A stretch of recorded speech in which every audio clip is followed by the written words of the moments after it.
சங்கீதம் 34:19 சொல்லப்பட்டபடி நீதிமானுக்கு வரும் துன்பங்கள் அநேகமாய் இருக்கும், ஆனால் கர்த்தர் அவைகள் எல்லாவற்றிலும் நின்று நீதிமானை விடுவிப்பார். ஆமென், ஹல்லேலூயா.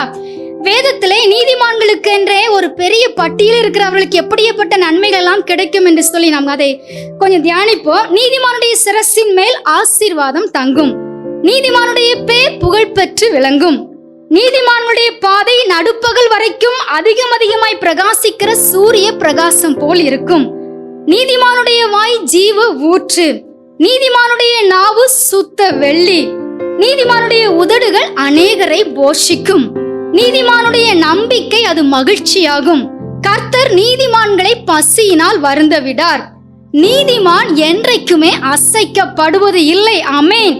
நீதிமான்கள் நன்றாய் இருந்தால் பட்டணம் களிகூரும். இப்படி நீதிமான்களுக்கென்று வேதத்திலே சொல்லப்பட்ட நன்மைகளை நாம் சொல்லிக்கொண்டே இருக்கலாம்.